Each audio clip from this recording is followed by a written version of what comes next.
In the Christian Gospels, the ministry of Jesus begins with his baptism in the countryside of Roman Judea and Transjordan, near the river Jordan, and ends in Jerusalem, following the Last Supper with his disciples. The Gospel of Luke states that Jesus was about 30 years of age at the start of his ministry. A chronology of Jesus typically has the date of the start of his ministry estimated at around AD 27–29 and the end in the range AD 30–36. Jesus' early Galilean ministry begins when after his baptism, he goes back to Galilee from his time in the Judean desert. In this early period he preaches around Galilee and recruits his first disciples who begin to travel with him and eventually form the core of the early church, as it is believed that the apostles dispersed from Jerusalem to found the Apostolic Sees. The Major Galilean ministry, which begins in Matthew 8, includes the commissioning of the 12 apostles, and covers most of the ministry of Jesus in Galilee. The Final Galilean ministry begins after the death of John the Baptist as Jesus prepares to go to Jerusalem. In the later Judean ministry, Jesus starts his final journey to Jerusalem through Judea. As Jesus travels towards Jerusalem, in the later Prian ministry, about one-third the way down from the Sea of Galilee along the river Jordan, he returns to the area where he was baptized. The final ministry in Jerusalem is sometimes called the Passion Week and begins with Jesus' triumphal entry into Jerusalem. The Gospels provide more details about the final ministry than the other periods, devoting about one-third of their text to the last week of the life of Jesus in Jerusalem. Overview. The Gospel accounts place the beginning of Jesus' ministry in the countryside of Roman Judea, near the river Jordan. The Gospels present John the Baptist's ministry as the precursor to that of Jesus and the baptism of Jesus as marking the beginning of Jesus' ministry, after which Jesus travels, preaches and performs miracles. Jesus' baptism is generally considered the beginning of his ministry and the Last Supper with his disciples in Jerusalem as the end. However, some authors also consider the period between the resurrection and the ascension part of the ministry of Jesus. Luke 3:23 states that Jesus was about 30 years of age at the start of his ministry. There have been different approaches to estimating the date of the start of the ministry of Jesus. One approach, based on combining information from the Gospel of Luke with historical data about Emperor Tiberius, yields a date around 28 to 29 AD CE, while a second independent approach based on statements in the Gospel of John along with historical information from Josephus about the temple in Jerusalem leads to a date around AD 27–29. In the New Testament, the date of the Last Supper is very close to the date of the crucifixion of Jesus. Scholarly estimates for the date of the crucifixion generally fall in the range AD 30 to 36. The three Synoptic Gospels refer to just one Passover during his ministry, while the Gospel of John refers to 3 Passovers, suggesting a period of about 3 years. However, the Synoptic Gospels do not require a ministry that lasted only 1 year, and scholars such as Karl Paragraph Stenberger state that the Gospel of John simply provides a more detailed account. During the ministry of Jesus, the Tetrarch ruling over Galilee and Perea in this period was Herod Antipas, who obtained the position upon the division of the territories following the death of Herod the Great in 4 BC. Baptism and early ministry. The Gospels present John the Baptist's ministry as the precursor to that of Jesus and the baptism of Jesus as marking the beginning of Jesus' ministry. In his sermon in Acts 10:37–38, delivered in the house of Cornelius the centurion, Apostle Peter gives an overview of the ministry of Jesus, and refers to what had happened throughout all Judea, beginning from Galilee, after the baptism which John preached, and that Jesus, whom God anointed with the Holy Spirit and with power, had gone about doing good. John 1:28 specifies the location where John was baptizing as Bethany beyond the Jordan. This is not the village Bethany just east of Jerusalem, but the town Bethany, also called Bethabara in Perea. Perea is the province east of the Jordan, across the southern part of Samaria, and although the New Testament does not mention Perea by name, John 3:23 implicitly refers to it again when it states that John was baptizing in Aenon near Salim, because there was much water there. First-century historian Flavius Josephus also wrote in the Antiquities of the Jews that John the Baptist was imprisoned and then killed in Machhaeus on the border of Perea. Luke 3:23 and Luke 4:1 indicate possible activities of Jesus near the Jordan River around the time of his baptism, as does the initial encounter with the disciples of John the Baptist in John 1:35-37, where two disciples heard him speak, and they followed Jesus. Assuming that there were two incidences of cleansing of the temple, which was located in Jerusalem, a possible reference to an early Judean ministry may be John 2:13-25.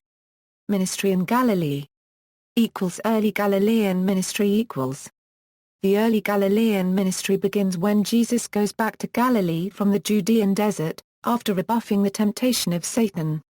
In this early period, Jesus preaches around Galilee and, in Matthew 4:18-20, his first disciples encounter him, begin to travel with him and eventually form the core of the early church. The Gospel of John includes marriage at Cana as the first miracle of Jesus taking place in this early period of ministry, with his return to Galilee. A few villages in Galilee have been suggested as the location of Cana. The return of Jesus to Galilee follows the arrest of John the Baptist.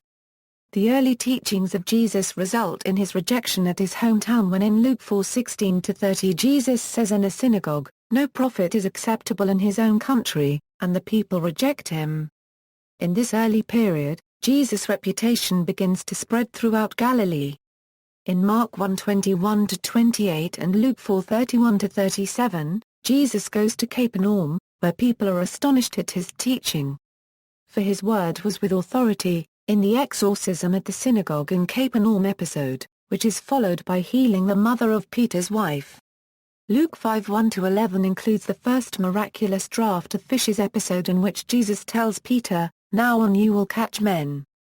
Peter leaves his net and, along with him, James and John, the sons of Zebedee, follows Jesus as disciples thereafter. This period includes the Sermon on the Mount, one of the major discourses of Jesus in Matthew, and the Sermon on the Plain in the Gospel of Luke.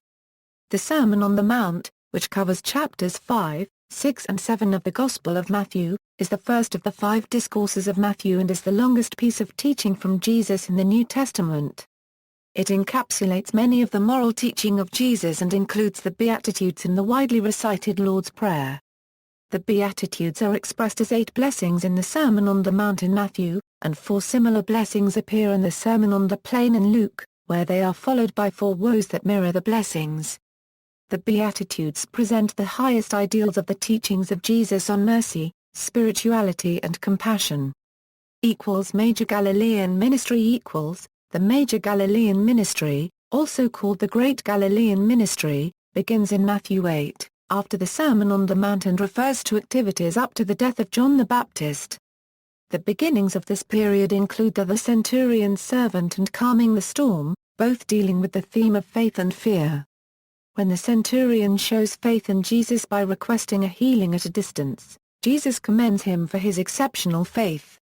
On the other hand, when his own disciples show fear of a storm on the Sea of Galilee, Jesus instructs them to have more faith, after he orders the storm to stop. In this period, Jesus is still gathering the 12 apostles, and the calling of Matthew takes place in Matthew 9:9. The conflict and criticism between Jesus and the Pharisees continue. For example, they criticize Jesus for associating with publicans and sinners, whereby Jesus responds, "It is not the healthy who need a doctor, but the sick. I have not come to call the righteous, but sinners to repentance." Commissioning the 12 apostles relates the initial selection of the 12 apostles among the disciples of Jesus. Jesus goes out to a mountainside to pray, and after spending the night praying to God, in the morning he calls his disciples and chooses 12 of them. In the Mission Discourse, Jesus instructs the 12 apostles who are named in Matthew 10:2-3 to carry no belongings as they travel from city to city and preach. Separately, Luke 10:1-24 relates the 70 disciples, where Jesus appoints a larger number of disciples and sends them out in pairs with the missionaries' mandate to go into villages before Jesus' arrival there. In Matthew 11:2-6, 2 messengers from John the Baptist arrive to ask Jesus if he is the expected Messiah, or shall we wait for another? Jesus replies, "Go back and report to John what you hear and see, the blind receive sight, the lame walk." Following this, Jesus begins to speak to the crowds about the Baptist.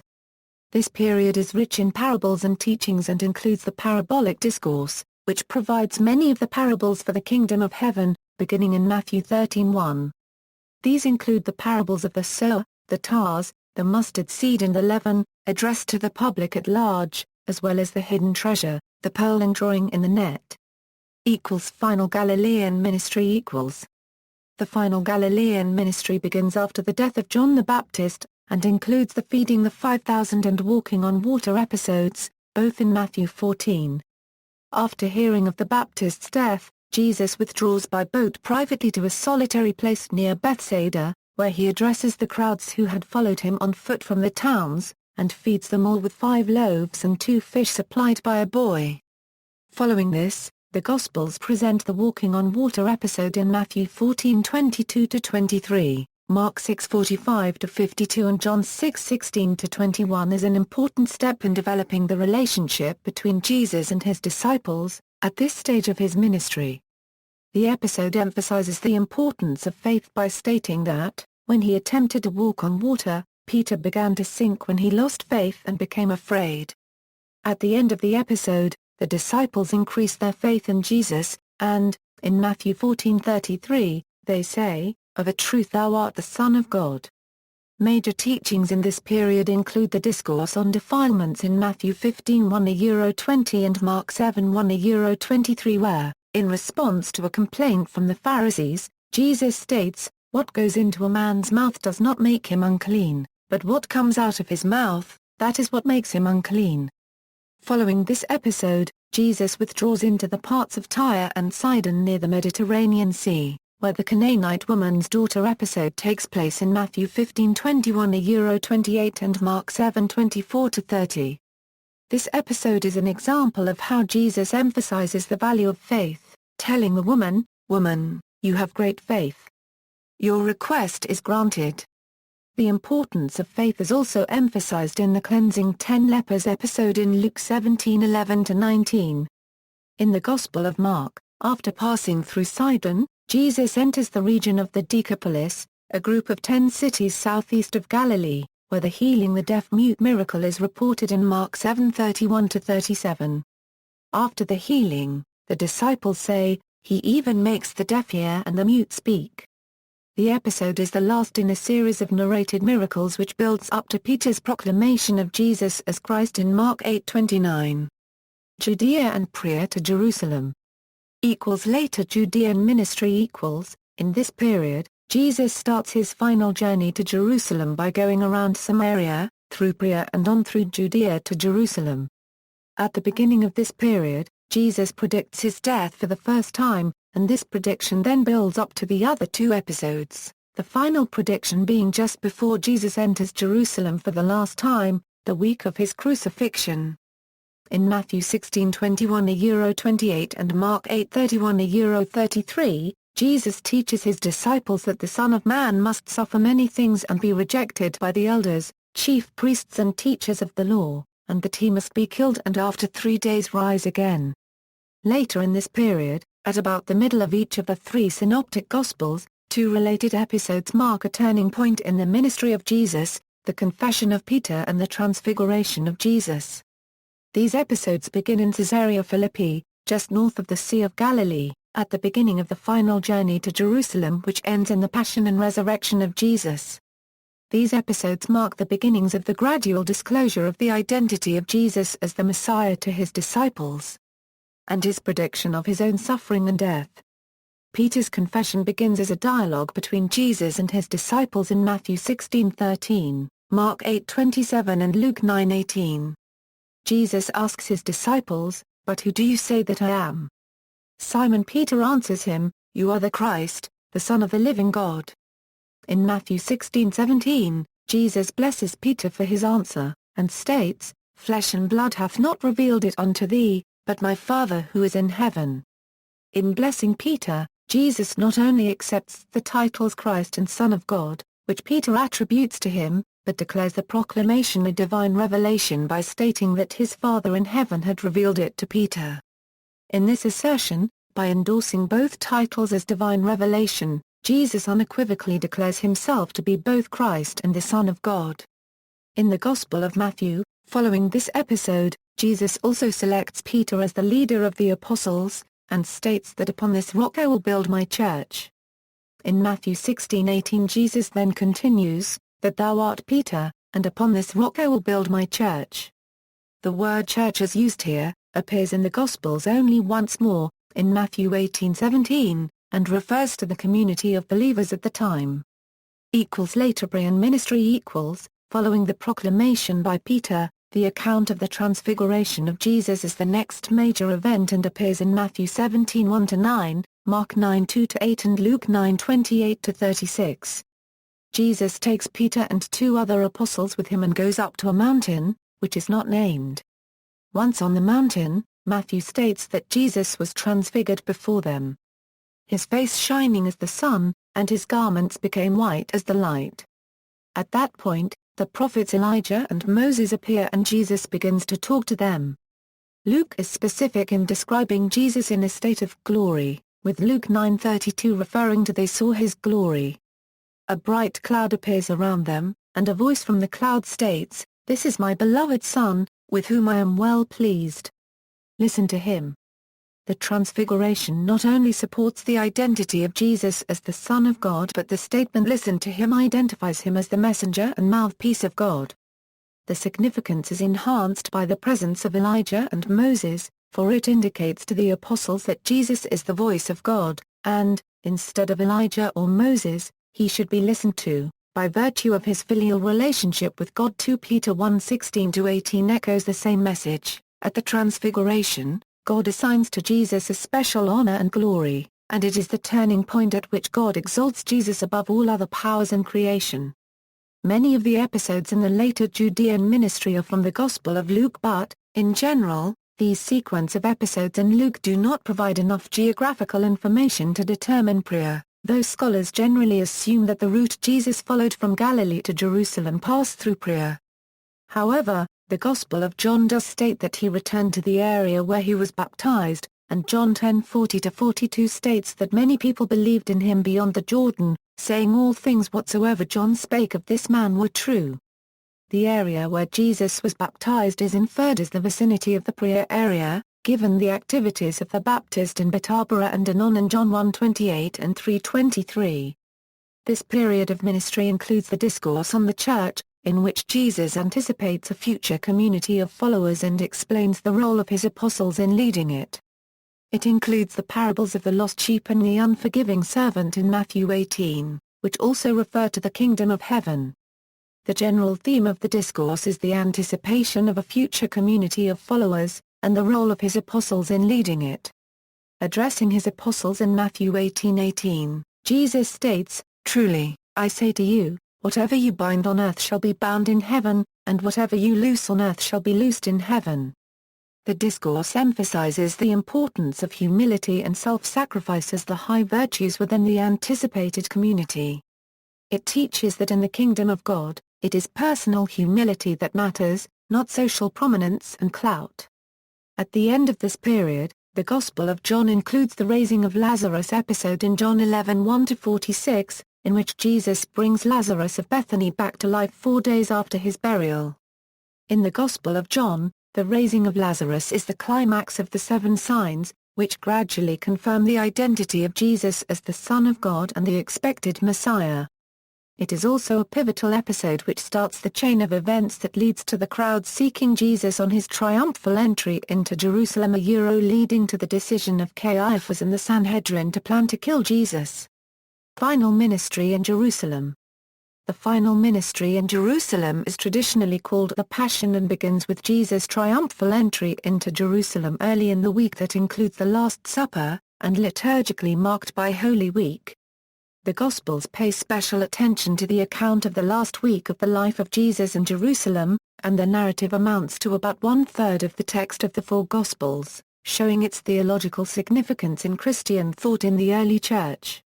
Before arriving in Jerusalem, in John 12:9-11, after raising Lazarus from the dead, crowds gather around Jesus and believe in him, and the next day the multitudes that had gathered for the feast in Jerusalem welcome Jesus as he descends from the Mount of Olives towards Jerusalem in Matthew 21:1-11, Mark 11:1-11, Luke 19:28-44 and John 12:12-19.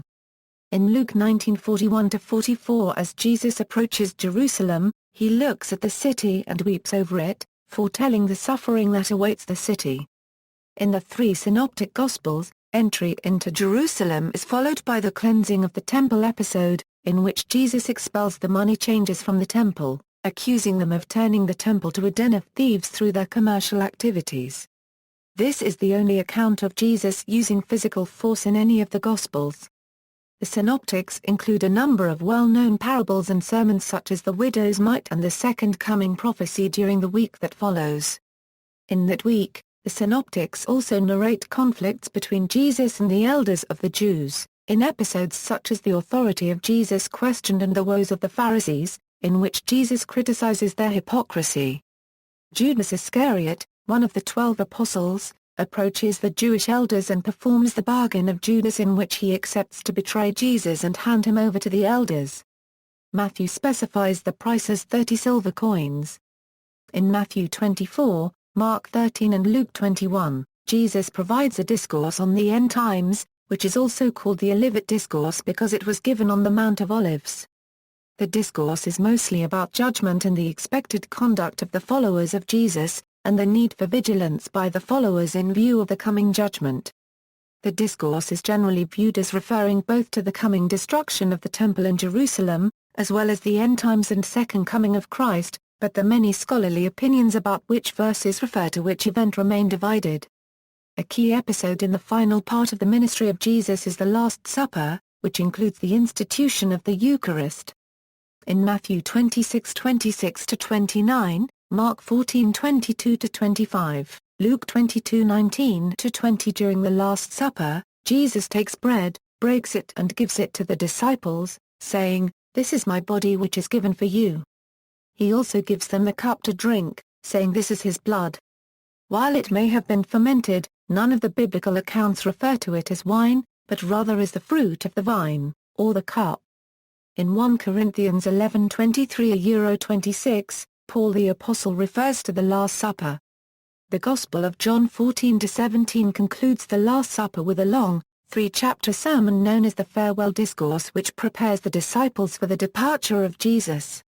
See also, Gospels and Theology, Baptism of Jesus, Christ Myth Theory, Chronology of Jesus, Gospel Harmony, Historical Jesus, Jesus in Christianity, Life of Christ in Art, Life of Jesus in the New Testament, Miracles of Jesus, Parables of Jesus, the Gospel, Associated Sites, Anon, Almatas, Batabra, New Testament places associated with Jesus, Khosrel Yahud. References